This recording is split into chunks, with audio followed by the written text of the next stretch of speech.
Thank you so much for being here. My name is Ashley Kenneth, and I'm the President and CEO at the Commonwealth Institute for Fiscal Analysis. In the coming weeks, legislative leaders will be making important decisions about what to prioritize in this year's budget. There are some who are proposing massive tax cuts for big corporations and top earners in the state.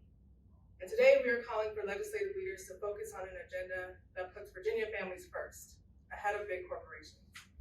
That means creating a state child tax credit, strengthening the state's earned income tax credit, and increasing school funding. An estimated 1.6 million children in Virginia benefited from the American Rescue Plan Act's temporary expansion of the federal child tax credit. Families had more money for essential goods like food and clothes, assistance with utility bills, and more. Unfortunately, these expansions have ended, and rising costs are limiting the ability of Virginia families to pay for the basics, with nearly 44% of families with children reporting that they are experiencing difficulty paying for their usual household expenses.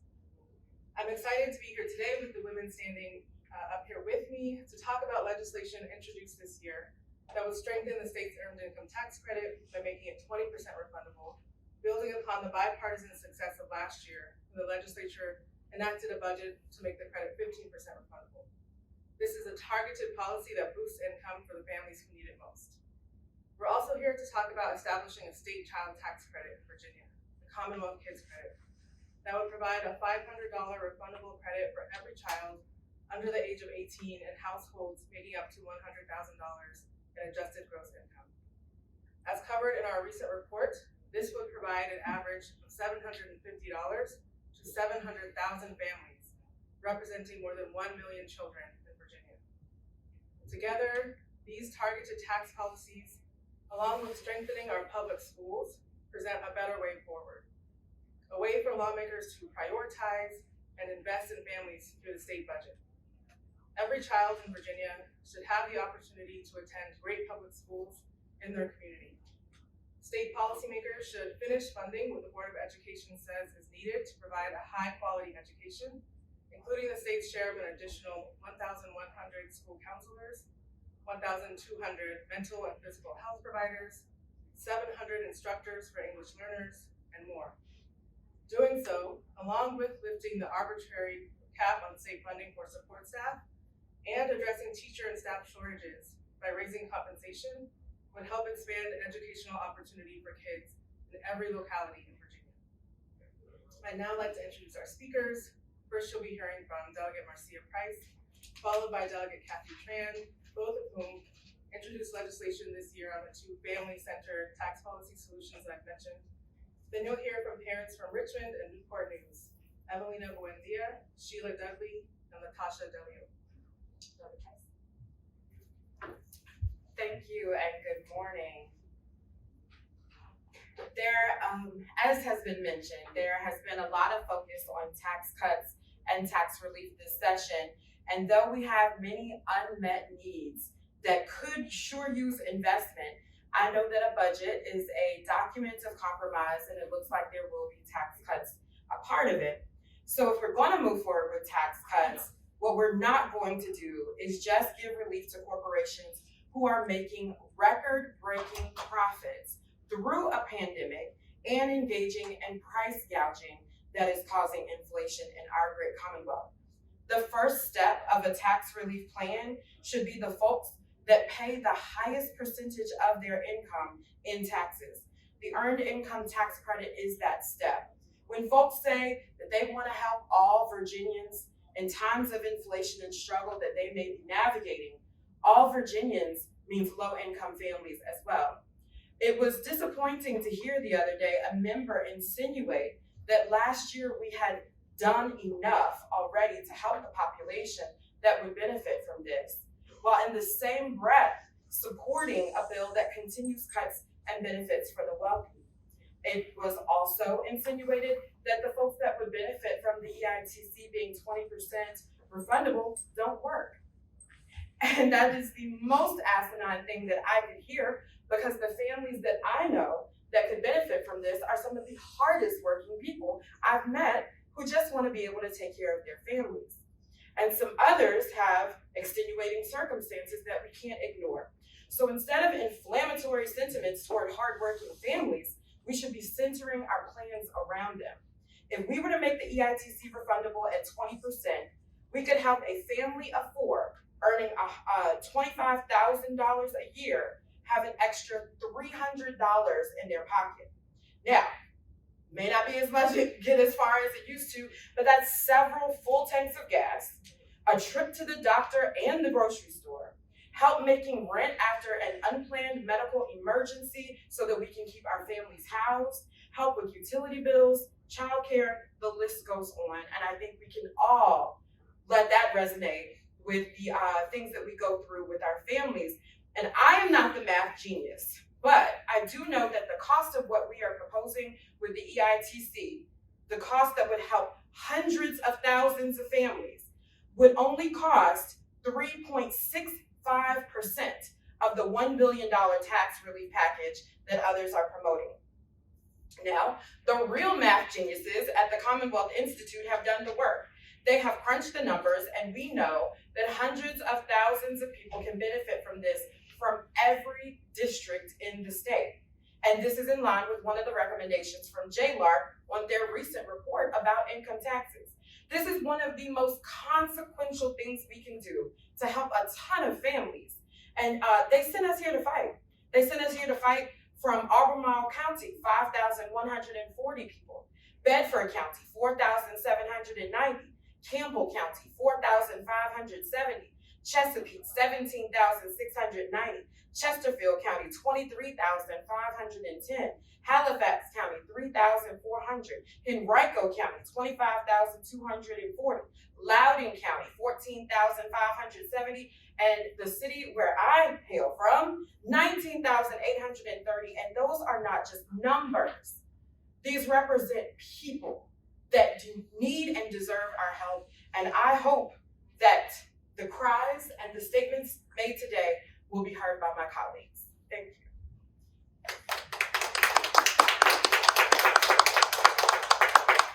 Good morning, and thank you for being here today. I'm Kathy Tran. I represent parts of Southeast Southern Fairfax County.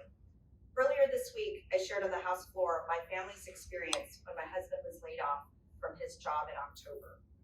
Even though we have savings and we have family members that are able and willing to help us if we need it, we stressed a lot about how we were going to make ends meet, pay for our mortgage, our car payment, car insurance, electricity, water, cell phone bills, and make sure that our child can still attend preschool. We took steps to cut costs.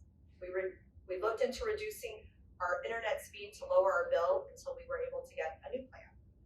We shopped at the discount grocery store. I gave my kids more canned fruit because the fresh fruit was expensive. We didn't have cable, but we cut the one subscription to a streaming service we had and our magazine subscription, and we slashed our savings for college and retirement. There's also emotional trauma that comes with financial uncertainty. The shock, the fear about your finances, your career, how it's going to impact your family long term, anger, self-doubt, regret, grief, and sadness. These were feelings that my husband and I shared, but our children also felt that.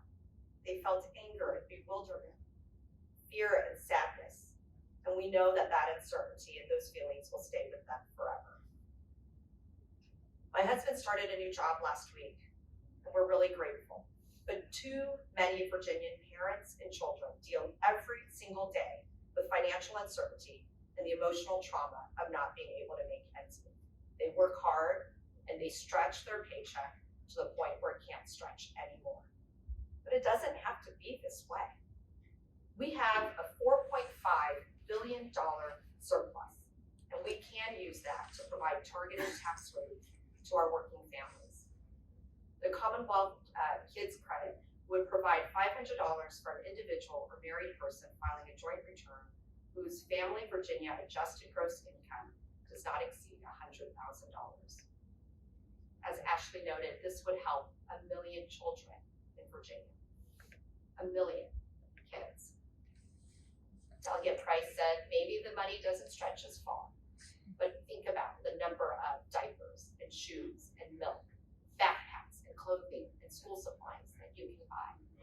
the rent that you could help contribute to, the transportation costs.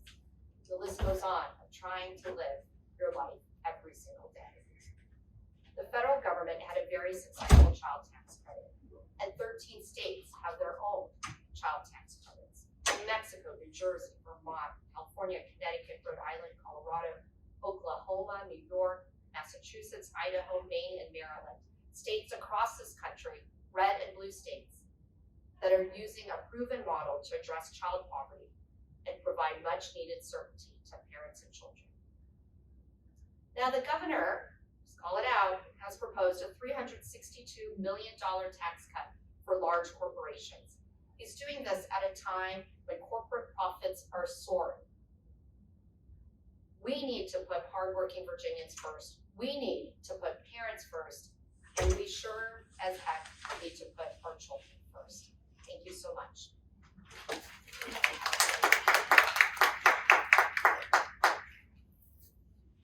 morning, everyone. I'm Natasha Bonilla. I'm a parent of and I'm here to support the tax credit for the tax proposal for relief for parents, for myself and other parents. Gaining this Virginia tax credit will provide help and support for a lot of things. As she said, there will be for gas. Sometimes, the money don't extend. Sometimes it's, I can't pay for their programs, for after school programs. They're required to have certain fees. With that, the money that we make don't extend to that extent.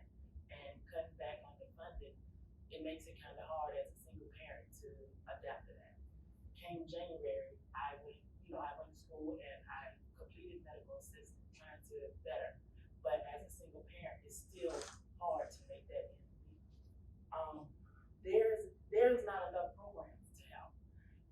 With that, there's little things that's needed, for the kids that we fall short on as parents. With this help, this will be, help for all the parents, myself, other parents. We have kids that have helped make it, therefore they can attend different after school programs, or they have those adequate meals or funding for things like that.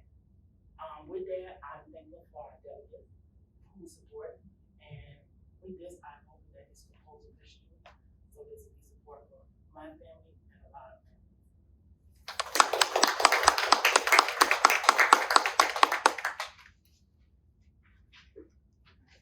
Hi everyone, good morning.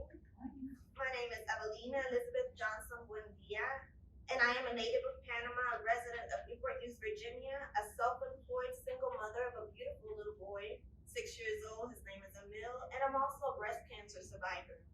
So the less stress on me, the best for me. Anything to take some stress off me.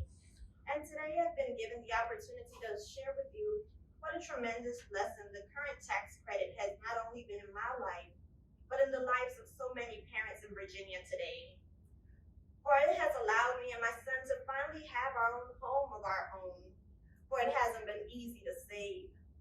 But with the tax credit, I was able to cover the expenses of the move so that we could move in addition to flipping his room into a mini classroom. And lawmakers, I must say that it has been one of the best feelings in the world, being able to finally say, go to your room, paying my own bills, to being independent, and not have to share a place with a roommate. What a feeling of prosperity it gives me. And after all, isn't that what y'all want? For more families to have the resources to thrive in their own kind. For you all don't even know how long I have been longing for this feeling. But as a single parent, it isn't always easy, as I said, not to mention being self-employed in the heat of a pandemic when the work got slow and the money got low. But the tax credit flipped our lives. Not only that, but the credit also gives me an opportunity to register Emil into extracurriculum activities such as soccer. For as a virtual academy student who is also enrolled in speech therapy, it is imperative for me to continually keep him involved in socialization activities and much needed play dates. I mean, I could go on and on about the opportunity that this credit has given me personally, but let me tell you about the grand opportunity that you all have to change the lives of so many more families in this beautiful state of Virginia. Lawmakers, you all have the opportunity to pour into the lives of families such as little Haley, who was diagnosed with type 1 diabetes at a very early age. But with an additional tax credit, they would be able to have more money to cover her co-payments, medical expenses, her insulin, all while caring for her other two siblings. But whoever imagines that their 6-year-old would be faced with such a disease? So give them a hand, would you?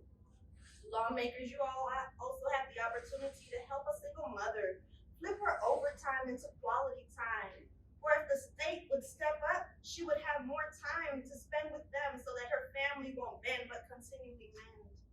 Lawmakers, you all also have the opportunity to bless many more families that are stressed out today, where an additional cushion won't lessen their sleep trying to make ends meet. Lawmakers, you all also have the opportunity to help the grandparents who've had to step up to the plate rather than giving them up to the state. Lawmakers, you all also have the opportunity to help the families affected by the housing crisis of skyrocketing prices. Lawmakers, you all also have the opportunity to help many more families with the down payment on a new vehicle, where to them that would be a true miracle. Lawmakers, you all also have the opportunity to pour into the lives of many more families in need of a vacation. Or as one mother said to me, after years of fearing for the safety of her children due to the COVID, she was finally able to take them to an amusement park for the very first time. I mean, just imagine if the state stepped up, how many more families would be able to do the same? Lawmakers, you all even have the opportunity to stretch the bank accounts of parents who are trying to invest for a brighter future so that their little ones can one day reach for the sky and not worry about student debt like you and I. Lawmakers, can't you see that this is way more than what the credit has done for me? Not to mention the prices of their growing appetite, their clothes and the shoes on their grown little feet. An additional $500 would help so many families in Virginia today as we speak, especially those with children and or parents suffering with mental health and in need of help. But we see it on the news every day that our children are dealing with so much more in this day and age. Or even to help families such as myself to pay off in advance 6 months of my light bill so as not to cut back on his tutoring sessions.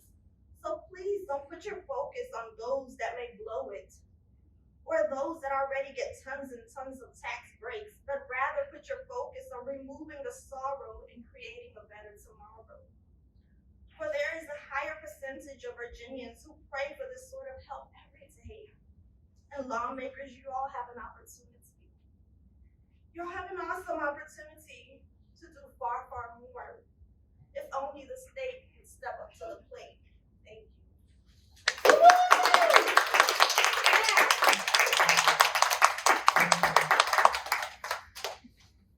Good morning, everyone. My name is Sheila Dudley, and I am a parent of a student who attends Richmond Public Schools. I'm here today to support tax proposals that prioritize parents and provide economic relief that our families need. Establishing a Virginia Child Tax Credit and strengthening the state-earned income tax credit would mean more money for me and fellow parents to help us make ends meet. The additional money would mean so much to me, especially with inflation, making it harder and harder to afford everyday items like groceries, gas, and more. For me and my daughter, this money could be used to pay for a physical that's required by RPS, for her to be a cheerleader, and to pay for other activity fees. We want our children to be involved in school programs and in the community, but often there are fees attached to everything. Help us keep our kids active and productive with this much needed tax credit. I'm thankful to Delegate Tran and Delegate Price for fighting for families like mine in the General Assembly. And we hope the final budget includes funding for these important